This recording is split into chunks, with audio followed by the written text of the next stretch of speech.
Hello বন্ধুরা, আজকের অভিজ্ঞতা ওয়াসিম জেলার করঞ্জা তহসিলের একটি ছোট্ট গ্রামের। এই অভিজ্ঞতাটি আমাদের চ্যানেলের নিয়মিত শ্রোতা প্রকাশ দেশমুখ পাঠিয়েছেন এবং তিনি এটি তার খালা সুমন তাইয়ের কাছ থেকে শুনেছেন। তাই আমি আপনাকে তার দৃষ্টিকোণ থেকে এই অভিজ্ঞতাটি বলতে যাচ্ছি। বন্ধুরা বলে যে সম্পত্তি নিয়ে কখনো ঝগড়া করা উচিত নয়, কারণ এটি ভাই বোনের মধ্যে সম্পর্ক নষ্ট করতে পারে, এমনকি কখনো কখনো পুরো পরিবারের মধ্যেও। কিন্তু যদি এর সাথে আরও একটি উপাদান যোগ করা হয়, অর্থাৎ কালো জাদু, তাহলে এর পরিণতি এত ভয়াবহ যে আমরা পরিণতি কল্পনাও করতে পারি না। আজকের গল্পটি এমনই একটি অভিশপ্ত পরিবার সম্পর্কে। 2019 সালের দীপাবলির ছুটিতে আমি আমার খালার বাড়িতে গিয়েছিলাম। আমার খালা সুমন্তাই একজন বিধবা এবং একা থাকেন। তার স্বামী বিঠ্ঠল কাকা 20 বছর আগে মারা গেছেন। আমি আমার খালার বাড়ি ভালোবাসি কারণ কাছাকাছি একটি ঘন জঙ্গল রয়েছে এবং এর মধ্য দিয়ে একটি ঝর্ণা প্রবাহিত হয়। সেই এলাকাটি অবিশ্বাস্যভাবে সুন্দর, তবে এটি যতটা ভয়ঙ্কর ততটাই সুন্দর। সেই রাতের খাবারের পর আমি আর আমার মাসি বাইরে উঠোনে বসেছিলাম। চাঁদনি রাত ছিল। হঠাৎ বন থেকে একটা শব্দ এলো। আমার চুল দাঁড়িয়ে গেল, কিন্তু মাসি শান্তভাবে বললেন, ওরা প্রতিদিন আসে ছেলে, ওরা এখনও শান্তি পায়নি। আমি প্রশ্নবোধকভাবে জিজ্ঞাসা করলাম, কে আসে মাসি, তুমি কি নিয়ে কথা বলছো? মাসি একটা দীর্ঘ নিঃশ্বাস ফেললেন এবং তারপর বললেন, বাছা, তুমি কি জানো আমার স্বামী বিঠ্ঠল কিভাবে মারা গেছে? না মাসি, সে বলল। আমি যখনই আমার মাকে জিজ্ঞাসা করি সে সবসময় প্রসঙ্গটি এড়িয়ে যায়। তোমার মা ঠিক বলেছে, কিন্তু এখন তুমি বড় হয়েছ, তোমাকে এইসব বলার কোনো ক্ষতি নেই। আর যদি তুমি এখানে এই বাড়িতে থাকতে চাও তাহলে তোমাকে সত্যটা জানতে হবে। আর এর সাথে সাথে মাসি একটা অদ্ভুত গল্প বলতে শুরু করলেন। এই গ্রামে দুটি দেশমুখ বাড়ি ছিল, একটি তোমার দাদুর এবং অন্যটি তার ছোট ভাইয়ের। তোমার দাদু দত্তাত্রেয় এবং তার ছোট ভাই ঘনপথের। তারা ছিল প্রকৃত ভাই, কিন্তু তাদের মধ্যে সম্পত্তি নিয়ে বিরোধ চলছিল বছরের পর বছর ধরে। কাকা গণপথের স্বভাব ছিল অদ্ভুত। তিনি জাদুবিদ্যা এবং ভূত প্রেতে গভীরভাবে বিশ্বাস করতেন। কাকা গণপথের দুটি সন্তান ছিল, মোহন এবং একটি মেয়ে রুক্মিণী। রুক্মিণী বিবাহিত ছিলেন এবং তার মা একজন শান্ত এবং দরিদ্র মহিলা ছিলেন। তিনি সর্বদা কাকা গণপথকে ভয় পেতেন, তার সামনে দাঁড়াতে বা তার সাথে কথা বলতে সাহস করতেন না। দাদা দত্তাত্রেয়ের একমাত্র ছেলে ছিল বিঠ্ঠল এবং তার কোনো স্ত্রীও ছিল না। বিঠ্ঠল এবং মোহন প্রায় একই বয়সী ছিলেন, তাই তারা ছোটবেলায় একসাথে খেলত। বাড়িতে জমি নিয়ে বিরোধ ছিল, কিন্তু তারা একসাথে থাকত। তারা একসাথে বড় হয়েছিল এবং বিবাহযোগ্য বয়সে পৌঁছেছিল। আমি জানি না এটা সত্য না মিথ্যে, কিন্তু সেই সময় মোহনের বিয়ে ঠিক করা হয়েছিল। বিয়ে মাত্র কয়েকদিন বাকি ছিল, কিন্তু দাদা মোহন এ সম্পর্কে কিছুই জানতেন না। একদিন প্রচণ্ড বৃষ্টি হচ্ছিল। বর্ষাকাল না হলেও প্রচণ্ড বৃষ্টি হচ্ছিল, এতটাই যে নদীনালা উপচে পড়ছিল। আর সেই সকালে এই দুজন, বিঠ্ঠল আর মোহন, গ্রামের তাদের দুজন বন্ধু আর কিছু ছোট বাচ্চা জঙ্গলের একটা পুকুরে সাঁতার কাটতে আর খেলতে গেল। মারাঠি ভাষায় দো নামে পরিচিত পুকুরের মাঝখানে একটা গভীর কালো জল ছিল, যা সবসময় বিপজ্জনক বলে মনে করা হতো। কিন্তু ওরা সবাই ছোট ছেলে ছিল, ওরা কিভাবে বিপদ বুঝতে পারল? আগের দিন প্রচণ্ড বৃষ্টি হয়েছিল, ড্রেন উপচে পড়ছিল আর পুকুরের জল উত্তাল হয়ে উঠছিল। ওরা লাফিয়ে লাফিয়ে খেলা খেলতে শুরু করল। সব বাচ্চারা জলে ঝাঁপ দিচ্ছিল, কিন্তু কেউ খেয়াল করল না যে সেদিন জল স্বাভাবিকের চেয়ে অনেক গভীর। হঠাৎ কিছু একটা মোহনকে জলের তলায় টেনে নিয়ে গেল। সে চিৎকার করে উঠল, বাঁচাও, কেউ আমার পা ধরেছে। তার চিৎকার দেখে সবাই ভয় পেয়ে গেল। মোহন ডুবে যেতে লাগল, তার হাত উপরে উঠে আবার ডুবে গেল। কাকা বিঠ্ঠল তৎক্ষণাৎ তার সাহায্যে এগিয়ে গেলেন। তিনি মোহনের হাত ধরে তাকে জল থেকে টেনে তুলতে শুরু করলেন। কিন্তু অদ্ভুত কিছু একটা ঘটছিল। জলের ভেতর থেকে একটা ভয়ঙ্কর শক্তি ক্রমশ জোরে মোহনকে টেনে নিয়ে যাচ্ছিল। বিঠ্ঠল তার সমস্ত শক্তি প্রয়োগ করেছিল, কিন্তু মোহন তার কবল থেকে বাঁচতে পারেনি। আর সেই মুহূর্তে গ্রামের আর এক ছেলে তুকারামও জলে নেমে পড়েছিল। সে তখন ছোট ছিল এবং ডুবে যাচ্ছিল। এখন বিঠ্ঠল মাঝখানে আটকা পড়েছিল। তাকে দুজনকেই বাঁচাতে হয়েছিল, কিন্তু সেই একমাত্র ব্যক্তি যে ভালো সাঁতার কাটতে পারত। তার হাতে খুব বেশি সময় ছিল না। সে সিদ্ধান্ত নিয়ে মোহনকে রেখে প্রথমে তুকারামকে বাঁচাতে গেল। তুকারাম দম বন্ধ করে হাঁপিয়ে উঠছিল এবং হাঁপাচ্ছিল। বিঠ্ঠলের মনে হয়েছিল যে তুকারাম আগে মারা যাবে, তাই তাকে আগে বাঁচানো উচিত। সে তুকারামকে টেনে বের করে মোহনের জন্য ফিরে গেল। কিন্তু ততক্ষণে মোহন পুকুরের গভীরে ডুবে গেছে। সব ছেলেরা গ্রামের দিকে দৌড়ে গেল। খবরটি দাবানলের মতো গ্রামে ছড়িয়ে পড়ে। মানুষজন উন্মত্ত হয়ে পুকুরের কাছে ছুটে আসে। তারপর পুলিশ এসে প্রবল বৃষ্টিতে মোহনকে খুঁজতে থাকে, কিন্তু সেদিন তার মৃতদেহ আর খুঁজে পাওয়া যায়নি। অবশেষে পরের দিন সকালে মোহনের দেহ ফুলে ভেসে ভেসে ভেসে উঠল। গ্রামবাসীরা পুকুর থেকে মোহনের দেহ টেনে বের করে আনল। তার দেহ ফুলে নীল, চোখ ফুলে উঠছিল এবং তার গলায় কালো দাগ ছিল, যেন কেউ তাকে শ্বাসরোধ করে হত্যা করেছে। গণপত কাকা তার ছেলের মৃতদেহ দেখে পাগলের মতো আচরণ করতে শুরু করলেন। তিনি মৃতদেহের সামনে বসে জোরে জোরে কাঁদতে লাগলেন, কিন্তু তার কান্না অদ্ভুত ছিল। তিনি কেবল কাঁদছিলেন না, মাঝে মাঝে জোরে হাসছিলেন, এক ভয়াবহ ভয়ঙ্কর হাসি। তিনি হেসে বললেন, বিঠ্ঠল, তুমি আমার মোহনকে মরতে দিয়েছিলে। দত্তের ছেলে আমার ছেলেকে মরতে দিয়েছিলে। তোমার কারণে আমার ছেলে চলে গেছে। প্রথমে তুমি আমার জমি কেড়ে নিয়েছ, এখন তুমি আমার ছেলেকে মেরে খেলেছ। তুমি আমার বাড়ি ধ্বংস করেছ। এর জন্য তোমাকে মূল্য দিতে হবে। আমি প্রতিশোধ নেব। আমাকে যা করতে হবে, যতই যেতে হোক না কেন, তুমি দেখতে পাবে। তোমার সাথেও একই ঘটনা ঘটবে। সেই রাতেই গণপত কাকা তার ছেলের শেষকৃত্য সম্পন্ন করে বাড়ি ফিরে একটি ঘরে নিজেকে আটকে রেখেছিলেন। তার স্ত্রী তাকে বোঝানোর চেষ্টা করেছিলেন, কিন্তু তিনি বুঝতে পারছিলেন না। তিনি যে ঘরে ছিলেন সেখান থেকে একটা অদ্ভুত গন্ধ বের হচ্ছিল এবং কালো ধোঁয়া ক্রমাগত উঠছিল। গ্রামবাসীরা বুঝতে পেরেছিলেন যে গণপত কাকা অবশেষে কালো জাদুর পথ বেছে নিয়েছেন, কিন্তু কেউ তার সাথে কথা বলার বা তাকে কিছু ব্যাখ্যা করার সাহস পায়নি। মাসি কিছুক্ষণ চুপ করে রইলেন, তারপর কিছু মনে পড়ার পর চলতে থাকলেন। মোহনের 13 দিন শেষ হয়ে গেল এবং 2 সপ্তাহ পরে গণপত দাদা হঠাৎ কাউকে না বলে তার বাড়ি ছেড়ে চলে গেলেন। গ্রামবাসীরা ভেবেছিল যে সবকিছু ধীরে ধীরে শান্ত হয়ে গেছে।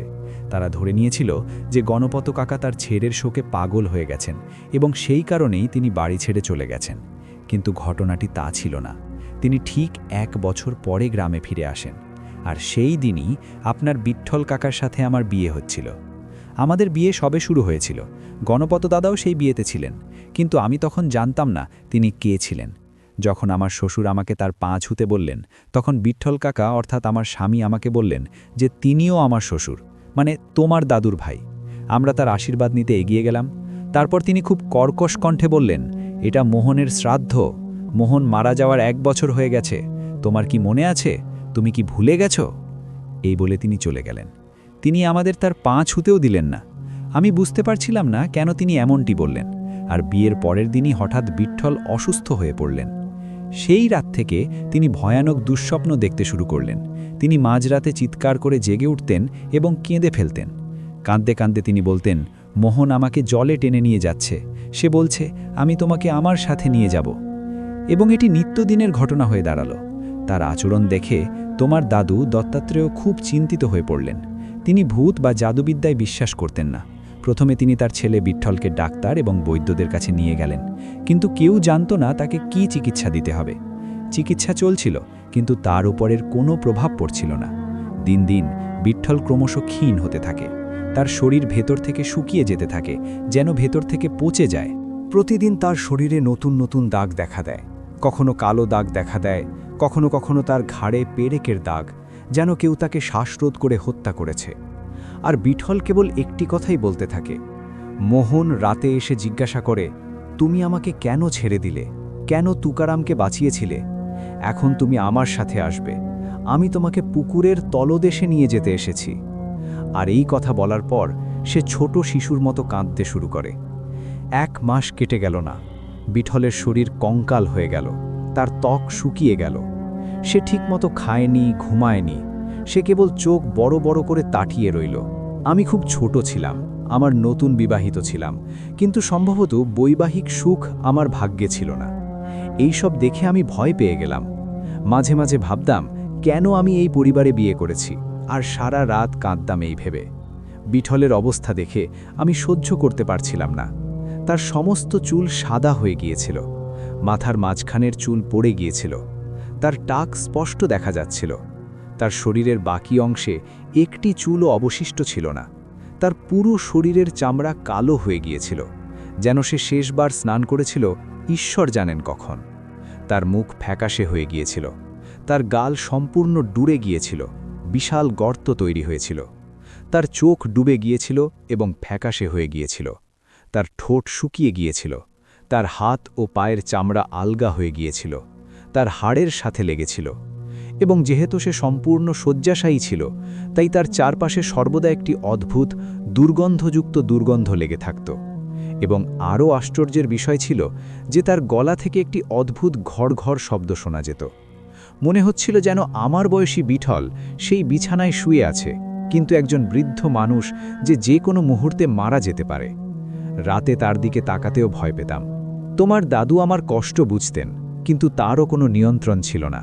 তিনি যথাসাধ্য চেষ্টা করেছিলেন। প্রতিদিন তিনি একই কথা বলে আমাকে সান্ত্বনা দিতেন, সব ঠিক হয়ে যাবে মেয়ে, চিন্তা করো না, আমি সব কিছু ঠিক করে দেব। আর তারপর একদিন রাত এলো, সম্ভবত পূর্ণিমার রাত ছিল। আমি যতটা সম্ভব বিঠলের যত্ন নিচ্ছিলাম।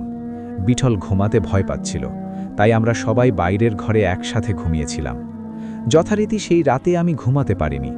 আমার মনে এই সব চলছিল। হঠাৎ আমার পিছনে একটা নড়াচড়া অনুভব করলাম। আমি ঘুরে দেখলাম বিঠল হঠাৎ তার স্মৃতি থেকে অদৃশ্য হয়ে গেছে। তার চোখ খোলা ছিল, কিন্তু সে অজ্ঞান বলে মনে হচ্ছিল। সে উঠে ঘর থেকে বেরিয়ে গেল, একইভাবে হাঁটছে। প্রথমে আমি ভেবেছিলাম হয়তো সে ভালো বোধ করছে এবং বাইরে প্রস্রাব করার জন্য বা অন্য কিছু করার জন্য উঠে পড়েছে। কিন্তু তবুও আমার মনে একটা ভয় ছিল। একজন মানুষ যে তার আসন থেকে উঠতেও পারছিল না, কোনো সাপোর্ট ছাড়া সে কিভাবে এত সহজে হাঁটতে পারে? তাই আমি উঠে তার পিছনে পিছনে দরজার দিকে গেলাম। দরজার কাছে দাঁড়িয়ে বাইরে তাকিয়ে দেখলাম সে বনের দিকে হেঁটে যাচ্ছে। আমি তৎক্ষণাৎ আমার শ্বশুর, তোমার দাদুকে জাগিয়ে তুললাম। তাকে সব কিছু বলার সময় বিঠল অনেক দূরে চলে গেছে। আমরা যখন বাইরে গেলাম তখন অন্ধকারে সে কোথায় গেছে তা আমরা দেখতেও পেলাম না। তবুও আমরা তার পিছনে পিছনে সে যেদিকে গিয়েছিল সেদিকেই দৌড়ালাম। কিছুক্ষণ পর দাদু তাকে দেখতে পেলেন। দৌড়াতে দৌড়াতে তিনি তাকে ডাকলেন, বিঠল, বিঠল, তুমি কোথায় যাচ্ছ? বিঠল, বিঠল, ফিরে এসো। আমরা চিৎকার করে বললাম, কিন্তু সে এমনভাবে হাঁটতে থাকলো যেন সে কিছুই শুনতে পারছে না। সে কেবল যন্ত্রের মতো নড়াচড়া করছিল। এবং তারপর সে আবার অন্ধকারে অদৃশ্য হয়ে গেল। কিন্তু আমরা আমাদের গতিও বাড়িয়ে দিলাম।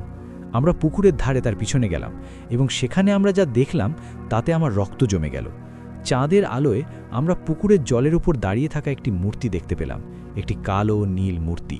তার শরীর নীল, তার চোখ খোলা ছিল, তার ঘাড়ে কালো দাগ স্পষ্ট দেখা যাচ্ছিল। মূর্তিটি বিঠলের দিকে হাত বাড়িয়ে তাকে ডাকল। এই দৃশ্য দেখে দাদু চিৎকার করে উঠলেন। এই দৃশ্য দেখে আমার শরীর হিম হয়ে গেল। আমি সেখানেই বসে রইলাম। দাদুর হাত পা কাঁপছিল, কিন্তু কোনোভাবে সে জোরে চিৎকার করে এগিয়ে যেতে সক্ষম হলো। কিন্তু বিঠল পিছনে ফিরেও তাকাচ্ছিল না, সে সোজা পুকুরে ঝাঁপ দিতে যাচ্ছিল। ঠিক তখনই দাদু তাকে থামিয়ে পেছন থেকে শক্ত করে ধরে রাখল। কিন্তু তবুও বিঠল তার সমস্ত শক্তি প্রয়োগ করছিল। সে লড়াই করছিল, সে কেবল পুকুরে ঝাঁপ দিতে চাইছিল এবং সে তোমার দাদুকে চিৎকার করছিল, আমাকে যেতে দাও, সে ডাকছে, আমাকে যেতে দাও, সে ডাকছে। এবং সে তার ফুসফুসের শীর্ষে চিৎকার করছিল, তাকে ছেড়ে দেওয়ার জন্য অনুরোধ করছিল। দাদু সাহসের সাথে তার মুখোমুখি হলেন, তাকে ধরে টেনে নিয়ে বাড়িতে নিয়ে গেলেন। আমরা তাকে সারা রাত বেঁধে রাখলাম। যা ঘটেছিল, আমরা যা দেখেছি তা এতটাই অদ্ভুত ছিল যে দাদু বিশ্বাস করতে পারছিলেন না। সেই দিন পর্যন্ত তোমার দাদু কখনো ভূত বা জাদুবিদ্যায় বিশ্বাস করতেন না, কিন্তু এই সব দেখার পর তিনি কিছু করার জন্য বাধ্য হয়েছিলেন।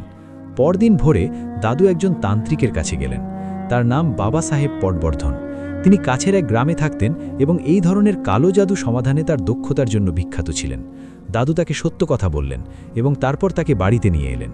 তান্ত্রিক বিঠলকে দেখে তৎক্ষণাৎ ঘোষণা করলেন যে তার ওপর অভিশাপ দেওয়া হয়েছে এবং এটি কোনো সাধারণ ঘটনা নয়।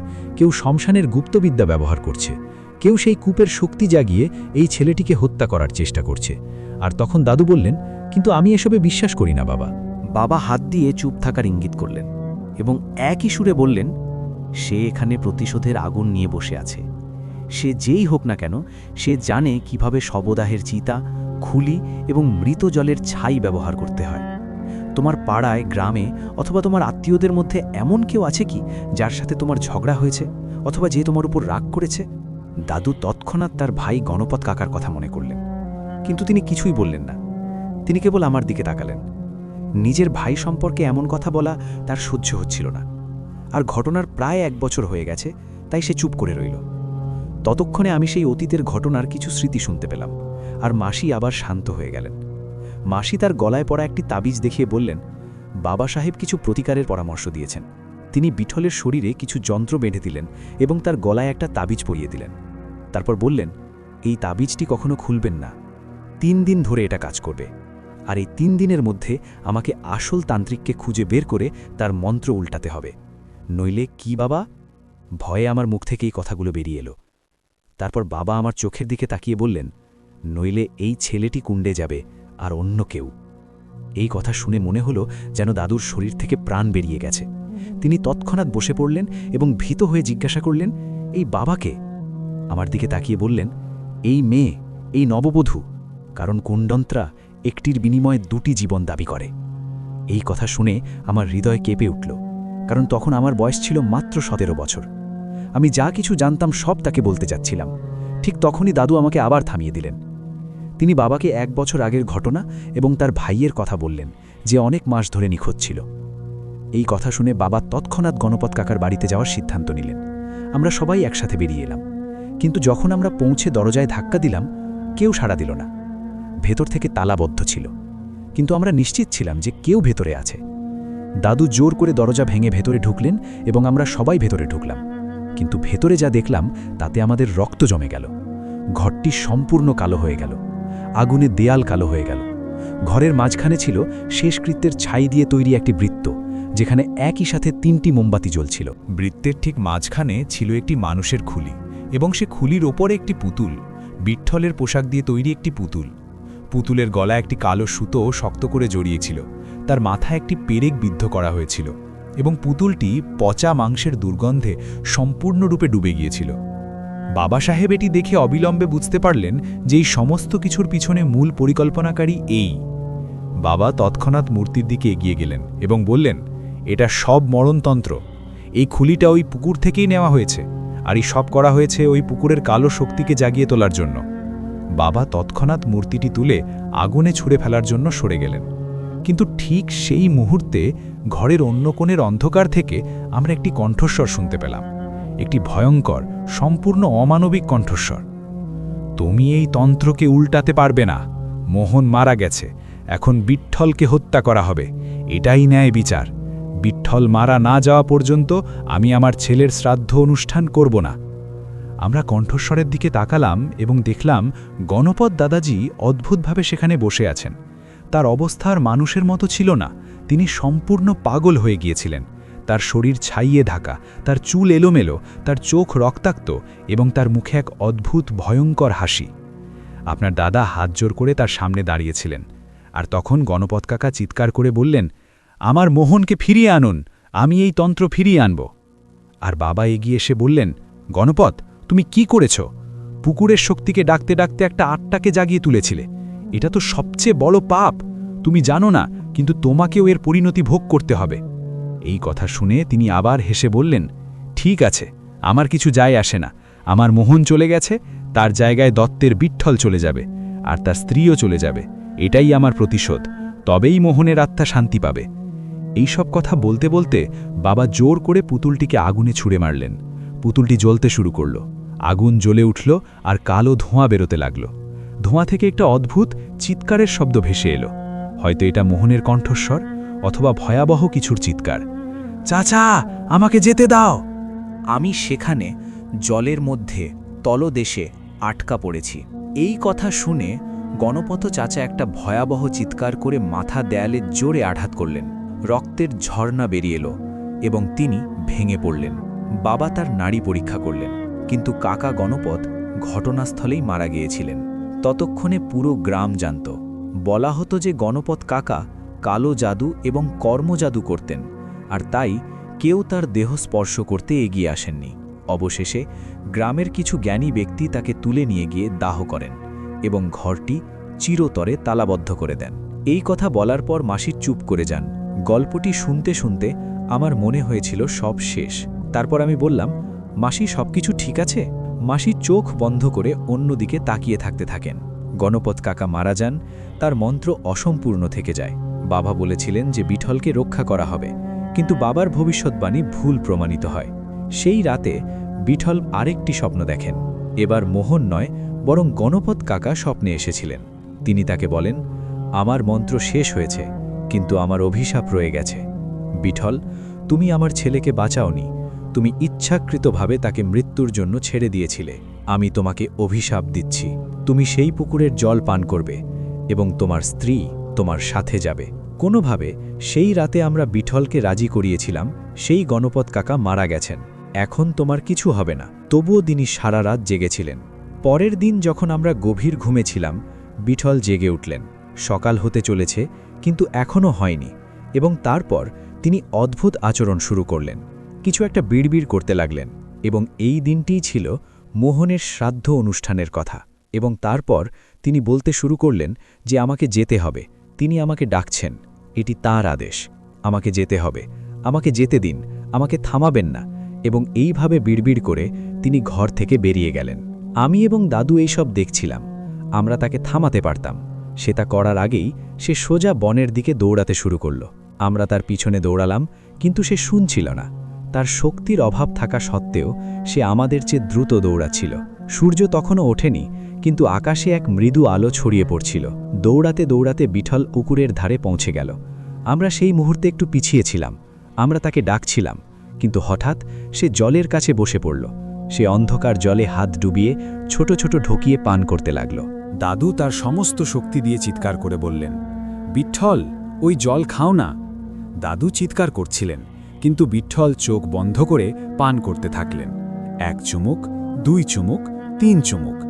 আমরা যখন তার কাছে পৌঁছে তাকে থামালাম, তখন অনেক দেরি হয়ে গেছে। আমি তার চোখের দিকে তাকালাম। কালো জল তার শিরা উপশিরা দিয়ে প্রবাহিত হচ্ছিল। এটি তার সারা শরীরে বিষের মতো ছড়িয়ে পড়ছিল। আমি তার মুখ আমার হাতে নিলাম। সে আমার দিকে তাকিয়ে শেষবারের মতো হাসল, আর সেই মুহূর্তেই তার হেঁচকি উঠল। মুখ থেকে কালো রক্ত ঝরছিল। পরের মুহূর্তেই সে যন্ত্রণায় কাতরাচ্ছিল, মাটিতে পড়ে গেল। সে এমনভাবে কাতরাচ্ছিল যেন সে দম বন্ধ হয়ে গেছে। সে শ্বাস নিতে পারছিল না। তার চোখ ফুলে উঠছিল। তার মুখ থেকে কালো ফেনা বের হচ্ছিল এবং তার শরীরে নীল দাগ দেখা যাচ্ছিল। আমি তার যন্ত্রণা দেখতে পারছিলাম না। আমরা তাকে তুলে নিয়ে গ্রামে ফিরিয়ে আনলাম এবং সরাসরি ডাক্তারের কাছে গেলাম, কিন্তু তাকে বাঁচানো গেল না। 1 ঘন্টা পরে সে মারা গেল। কিন্তু সবচেয়ে অদ্ভুত ব্যাপার হলো, তার লক্ষণগুলি ঠিক ডুবে যাওয়া ব্যক্তির মতো ছিল, যেন সে পুকুরে ডুবে গেছে এবং তার ফুসফুস এবং পেট জলে ভরে গেছে। দাদু সেদিন অনেক কেঁদেছিলেন, আমিও অনেক কেঁদেছিলাম। যদিও বিঠলের সাথে আমার খুব একটা সম্পর্ক ছিল না, আমরা কখনো স্বামী স্ত্রীর মতো থাকিনি, কিন্তু দাদু আমার শ্বশুরকে এমন অবস্থায় দেখে আমি সহ্য করতে পারিনি। আমার কাছে তিনি আমার বাবার মতো ছিলেন। আমার বিয়ে হয়েছে মাত্র কয়েকদিন, আর আমার স্বামী আমাকে চিরতরে ছেড়ে চলে গেছেন। কিন্তু এই অভিশাপ এখানেই থামেনি। কাকিমা কাপা কাপা গলায় বলতে লাগলেন, বিঠলের জন্মদিনে আমিও একই স্বপ্ন দেখেছিলাম। আমি পুকুরের ধারে দাঁড়িয়েছিলাম, জলের ওপর একটা মূর্তি ভাসছিল। আমি দেখতে পাচ্ছিলাম না কে সে, কিন্তু তার কণ্ঠস্বর হুবহু বিঠলের মতো শোনাচ্ছিল। সে কেঁদে আমাকে বলল, সুমন, সুমন, এখানে এসো, আমি এখানে একা খুব ভয় পাচ্ছি। সুমন, সুমন, সুমন, আমার সাথে এসো। সুমন, আমার কাছে এসো। আমি জানতাম যে আমার পিছনে যা কিছু আছে তা কেবল একটি কৌশল। আমি আতঙ্কে কাঁদতে লাগলাম। আমি বললাম, বিঠল, আমি কিভাবে আসতে পারি? আমি বেঁচে আছি। এবং তারপর কণ্ঠস্বর বলল, কিন্তু এটা গণপত কাকার অভিশাপ। তিনি বললেন যে স্বামী স্ত্রী উভয়কেই পুকুরের জল পান করতে হবে। এখন এসো, সময় নষ্ট করো না। এই কথা শুনে আমি ভয়ে পিছু হটতে লাগলাম। কণ্ঠস্বরটি আমার দিকে এগিয়ে আসতে লাগলো। আমি ভয়ে পিছু হটতে লাগলাম।